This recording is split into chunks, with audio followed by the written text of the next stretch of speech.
para akong napapasok. Kahit tumawak na naman ako ng mga sili sa halaman, nabiktima pa rin ako. Paano pa kaya yung mga naghiwa ng mga siling labuyo para gawing dynamite sa handaan nila? Ang hapdi at init, no? Grabe talaga yung capsaicin. Capsaicin, ito yung compound na nagpapainit sa sili. Ngayon, pag-uusapan natin ang remedy. Importanteng paalala nga pala, huwag na huwag mo pong hahawakan ng mata o mukha mo habang may hapdi pa. Lalo na bago mo pagawin ang procedure na sasabihin ko sa iyo. Huwag ka rin gagamit ng mainit na tubig sa paghugas ng balat o kamay na naapektuhan dahil nakakapagpalala lang ito ng burning sensation sa balat mo. Inuulit ko, ang problema ng severe chili burn ay capsaicin. Ito yung compound na nagpapainit sa sili at dahil ito ay oil-based, grabe ang pag-penetrate ito sa balat natin. Kaya ka siguro napunta sa video na to dahil hindi pa rin natatanggal yung hapdi sa balat mo. Kapag nilalagyan mo ng tubig na mainit, lalo lang siyang kumakalat at umaapoy sa init. Sa kaso ko, naghugas lang ako ng mga pinggan, lalo siyang uminit sa balat ko.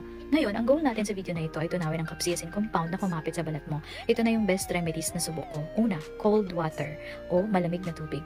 Ibabad ang kamay ng 30 to 45 minutes sa malamig na tubig. Kapag hindi pa rin natanggal, gawin mo na yung pangalawa. Dairy products. Isa ito sa pinaka-effective na remedy na pagbababad ng kamay sa malamig na gatas o milk o kaya ay magkuskus ka ng yogurt o sour cream sa iyong kamay. Bakit? Kasi ang casein or yung protein sa dairy product ay kumakapit ng effective at nagdi-dissolve sa capsaicin compound na nagpapainit sa kamay mo. Syempre, ang goal natin ay lumabas ang capsaicin sa balat mo. Kaya kung gusto mo talagang mawala ang sakit, pagtyagaan mong bumaba dito.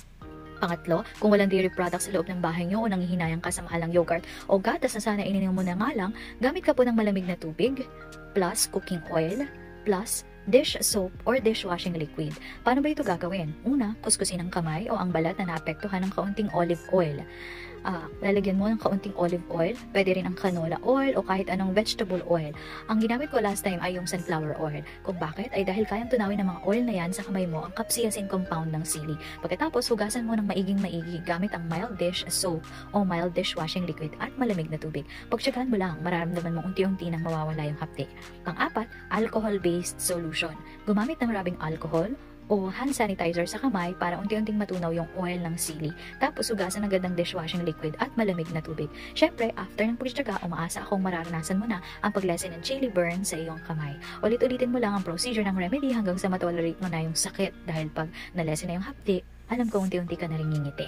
Ngayon, may mga nagsasabing effective daw sa kanila ang suka. Ang suka po ay acidic, pero ang capsaicin o yung chemical na nagpapahapdi sa balat natin ay hindi acid-based kundi oil-based. Kaya mahinang tunawin ng suka ang capsaicin sa balat. Sa iba raw, effective ito, pero para sa akin, hindi. Kanya-kanyang diskarte na lang. Para sa akin, mas better pa ang ingredient ng malamig na baking soda paste sa paglesen ng hapdi kaysa sa suka. Pwede rin yung baking soda paste. Opo. Pero, syempre, kung gusto mo talagang mas effective, 100% na unti-unti niyang matanggal, gumamit ka po ng gatas kaysa sa ingredient ng baking soda. Pero pwede rin yung baking soda. Ngayon, may mga nagsasabi rin na pwede daw ang dahon ng sili, lotion, hairstyle gel, o dinurog na kamatis sa burning sensation ng sili.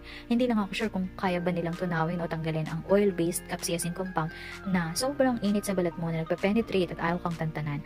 Sa inyo guys, ano bang pinaka-effective? Sana makatulong ang video na to sa'yo. Sana rin mawala na agad yung hapdi. Pero ingat ka na sa susunod para di ka na muling masaktan sa parehong dahilan. Stay safe. Salamat sa pakikinig.